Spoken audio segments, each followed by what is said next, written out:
الحكاية وما فيها بتبدأ مع نيكو ومراته ميا اللي عايشين في أسبانيا، لكن وللأسف في الوقت ده بيحصل شبه حالة انعدام في الموارد الأساسية اللي موجودة في أسبانيا. فبالتالي بتقرر الحكومة الأسبانية إن هي تمنع الخلفة، وإن أي واحدة حامل في البلد بيقتلوها، وأي أطفال بيشوفوهم مع أسرهم بياخدوهم كمان وبيقتلوهم. يعني من الآخر كده عايزين يقللوا الكثافة السكانية على حساب الأطفال. فبيقرر نيكو وميا إنهم يهربوا على طول من أسبانيا عشان ميا بتكون حامل، وبيقابلهم رئيس عصابات التهريب في على حدود اسبانيا، وبيفضلوا يهربوا ما بين الحاويات لحد ما بيوصلوا لزعيم عصابات التهريب ده، وبيقول لهم ان هو عشان يهربهم لازم يدفعوا له فلوس تاني زياده، وما بيكونش مع نيكو اي فلوس تانية خالص. فبياخد خاتم جوازه من ميا مراته، وبيوعدها ان هو يجيب لها واحد احسن منه لما يوصلوا ايرلندا، وبيدي للزعيم الخاتم وبياخدهم لحاويه كبيره، وبيكون معاهم ناس كتير جدا من ضمنهم اطفال وستات لسه حامل زي ميا. وبتكتشف ميا وهم قاعدين واحده شوكولاته في الجاكيت، وبتسال نيكو هو جابها منين، وبيقول لها نيكو انهم لازم يحافظوا على كل الاكل اللي معاهم لحد ما يوصلوا لمكان وجهتهم اللي هي ايرلندا. بيطمنها كمان ان كل حاجه هتكون بخير، خصوصا لما افتكرت ميا بنتهم الاولى اللي الحكومه الاسبانيه خدتها منهم وقتلتها. وبيوعدها نيكو ان ده مش هيتكرر تاني ابدا، وبيقول لها كمان ان هو مقرر ان هو يسمي بنتهم الجديده اسمها نوا. فبترد عليه مراته بتقول له ان هي بقالها يومين ما حستش باي حركه للطفل جوه بطنها، وكانت مخبيه عليه الموضوع ده. وبيعدي الوقت وبيكتشفوا ان الحاويه وقفت، وبسرعة بيتفتح الباب بتاعها وهجم على الحاوية ناس كتير جدا هربانين برضه. وبيأمرهم زعيم عصابة التهريب ان شوية من الناس اللي في الحاوية دي ينزلوا وهيركبوا حاوية تانية. وفي وسط التدافع ده نيكو ما بيقدرش يوصل لمراته ميا، وضرب الزعيم نار وهدده ان هو لو ما نزلش وركب الحاوية التانية هيقتله. وما اقتنعش ابدا بكلام نيكو ان هو مع مراته جوه العربية دي، وبسرعة ضربوا الحراس واجبروه على النزول وركبوه حاوية خضراء مكتوب عليها 107. فبتتوتر جدا ميا وبتكون مقهورة من اللي حصل، وبتتصل بنيكو وبيطمنها ان هو راكب في الحاويه اللي جنبها على طول، واول ما يوصلوا للمينا هيهرب وهيجي يركب معاها. وبيقول لها ان هي تاخد بالها على نفسها وتحاول تحافظ على كل الاكل والشرب اللي معاها لاطول فتره ممكنه لحد ما توصل. وهم في الطريق فبتشوف ميا الحكومه الاسبانيه وهي بتنفذ حكم الاعدام على الاطفال وعلى الستات الحوامل كمان، وبتترعب جدا من الفكره دي وان ممكن ده يحصل معاها تاني. بيعدي شويه وقت وبيوقفهم مجموعه من الجنود على الطريق، وبتكون الحاويه اللي اتنقل ليها نيكو جنبهم على طول. وبيطلع قائد الجنود دي على الحاوية فبيلاقيها فاضية تماما ما فيهاش اي شخص، لكن هو بيكون متأكد ان في ناس موجودة ومستخبية جوه الحاوية دي، خصوصا ان هو نزل وقاس نفس المسافة اللي جوه صندوق الحاوية. وبيطلع تاني وبيدخل جوه العربية، وبيطمن الناس اللي مستخبية ورا السياج الحديد ده انهم يطلعوا وهيكونوا في امان ومحدش هيعمل لهم اي حاجة. وفي الوقت ده بتكون ميا طلعت استخبت فوق السياج ونامت على سقف الحديد. فبيطمنوا الناس من كلام قائد الجنود، وبتطلع اول واحدة منهم بعد كلامه بيأمر القائد جنوده انهم يفتحوا النار عليهم وقتلوهم كلهم، حتى الطفل ده بيكون لسه ما ماتش، لكن للاسف مفيش في قلوبهم اي رحمه وبيقتلوه هو كمان. وبينضفوا جوه الحاويه وبيشيلوا الناس الميته وبيقفلوا باب الحاويه وبيخلوها تكمل طريقها ناحيه المينا. وبتبعت بسرعه ميا لنيكو جوزها وبتقول له يستخبى بسرعه قبل ما الجنود دول يقتلوه. بتوصل الحاويه المينا وبتحاول تتصل ميا على نيكو، لكن بيكون موبايله مقفول، فبتخاف عليه جدا ليكون الجنود قتلوه. وبتشوف ميا من فتحات الحاويه اللي حصلت بسبب رصاص الجنود بان الحاويه هي ومجموعه تانية من الحاويات بقوا على سطح سفينه،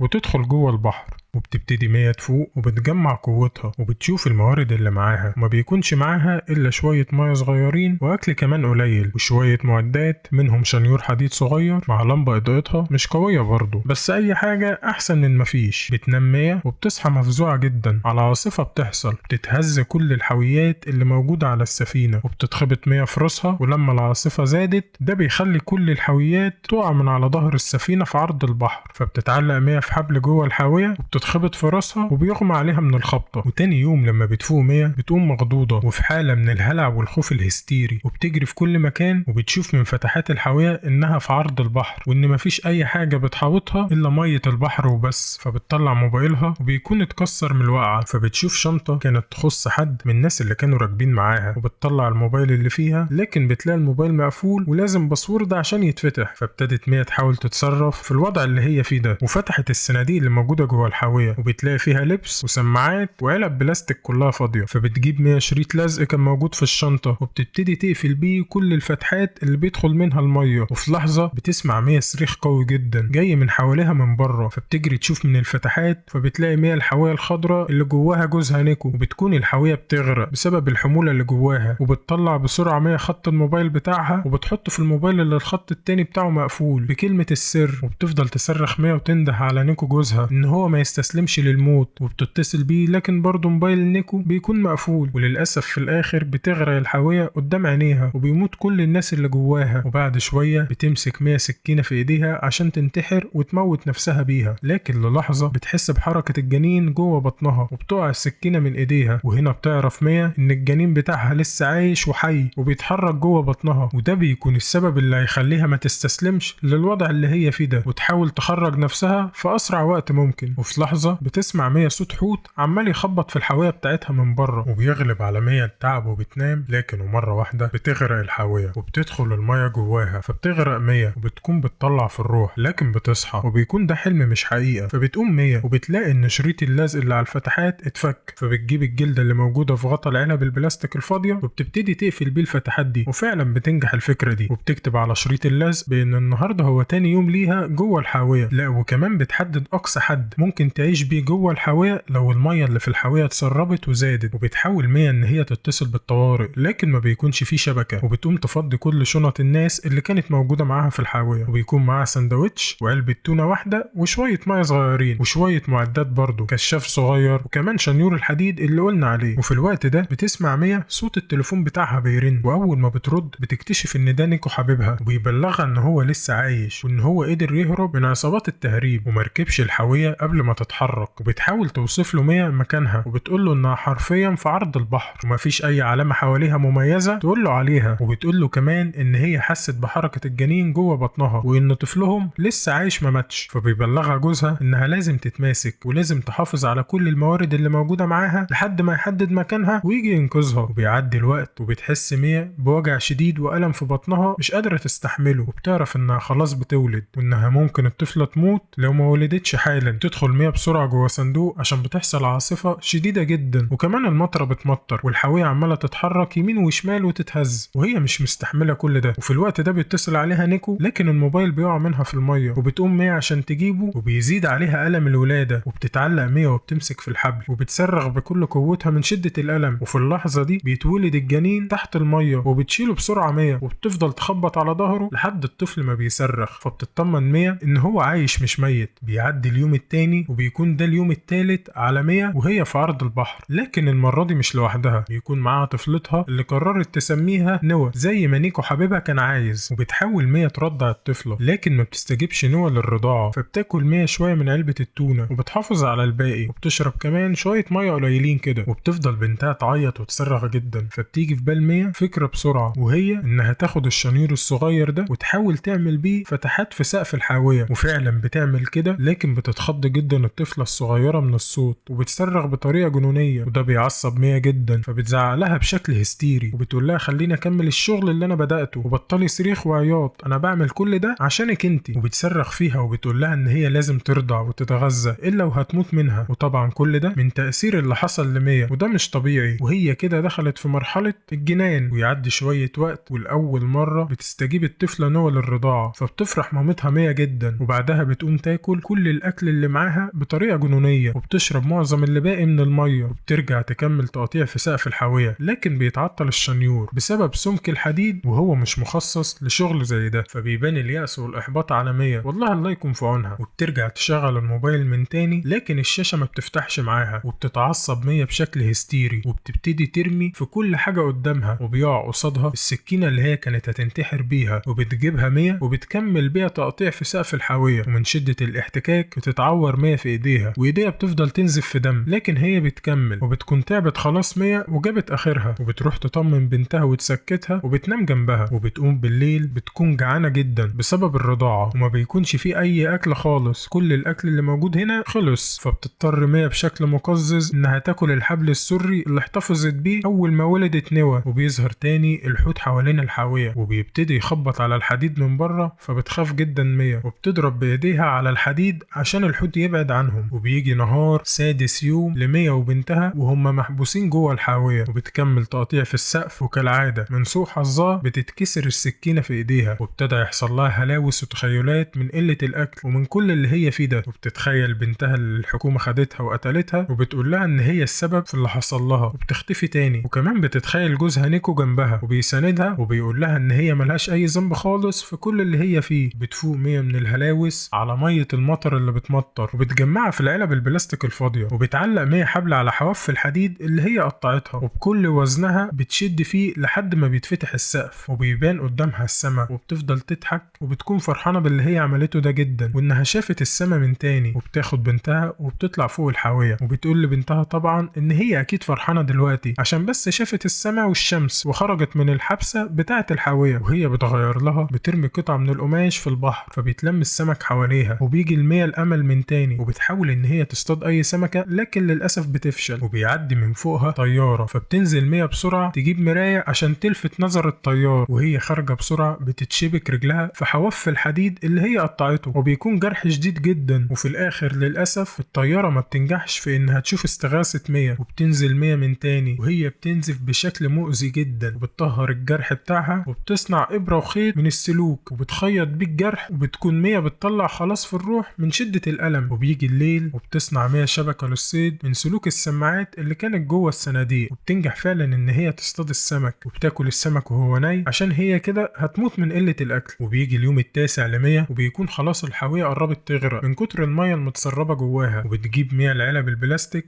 وبتكتب فيها رسائل استغاثة، وبتطلع ترميها في البحر يمكن حد يشوفها ويجي ينقذهم. وهم قاعدين بالليل بتحس ميا ان حاجة بتخبط في الحاوية، وبتطلع فوق هي وبنتها عشان يشوفوا ايه ده، وفجأة بيرن تليفونها وهو في ايديها، وبتنجح في ان هي ترد عليه، وبيكون المتكلم هو جوزها نيكو، وبيبلغها ان هو مش هيعرف يجي ينقذها عشان الجنود ضربوا عليه نار وهو بيحاول يهرب في حاوية مرة تانية. وبيقول لها ان هي لازم تنجو لوحدها وما تيأس ابدا، خصوصا بعد ما عرف ان هي خلفت بنتهم اللي كان هو بيتمنى يشوفها. وبيودعها نيكو وبتتقطع المكالمة، فبتيأس ميا جدا وبتتحطم هي وكل المحاولات اللي كانت مخططة لها. وبيطلع نهار اليوم التاني، وده للأسف الشديد بيكون اليوم رقم 26 اللي بيمر على ميا وبنتها وهم في عرض البحر، بس المرة دي بيكون الحد الأقصى للمية جوه الحاوية اتملى، وإن هم مش هيعرفوا يكملوا حياتهم جوه الحاوية من تاني. فبتصنع ميا قارب صغير بدائي عشان تشيل عليه نوى بنتها لما الحاوية تغرق، وبتنزل ميا بسرعة تجيب صورة بنتها اللي فقدتها أول مرة، لكن بتتعلق رجلها في الحبال وخلاص الحاوية بتغرق. لكن بتنجح ميا إن هي تخرج بسرعة بره الحاوية، وأول ما بتطلع بتفضل تنادي على بنتها نوى اللي بتكون مختفية، وبتشوفها فجأة لكن بتشوف حواليها الحوت وهو عمال يتحرك. ولحسن حظها الحوت بيختفي من حوالين نوى بنتها، وبيعدي الوقت عليهم، وبتفقد ميا السيطرة على نفسها خلاص من شدة التعب وبيغمى عليها. وفي الوقت ده بيكون في صياد هو ومراته بيصطادوا، وبيشوفوا تجمع كبير لطائر النورس اللي بياكل السمك، وبيتحركوا على طول على هناك عشان يصطادوا السمك الكتير ده. لكن اول ما بيوصلوا بيكتشفوا ان في طفلة عايشة على القارب ده، فبيستغربوا جدا. واول ما طلعوا الطفلة بيكتشفوا ان في حبل تحت في البحر، وبيفضلوا يشدوه لحد ما بتطلع ميا بتكون رابطة حبل حوالين نفسها، وبينقذوا ميا، وبتكون خلاص ميا شبه ميتة لكن بينعشوها في الاخر وبتفوق اخيرا الحمد لله. واول ما بتبتدي تستوعب ما بتكونش مصدقة ان هي نجحت هي وبنتها انهم يفضلوا عايشين بعد كل ده. وبكده يكون فيلمنا خلص النهارده. لو عجبك الفيلم ما تنساش تدعمنا بلايك على السريع واشتراكك في القناة عشان الافلام والمسلسلات الجديدة اللي هتنزل الفترة الجاية. سلام.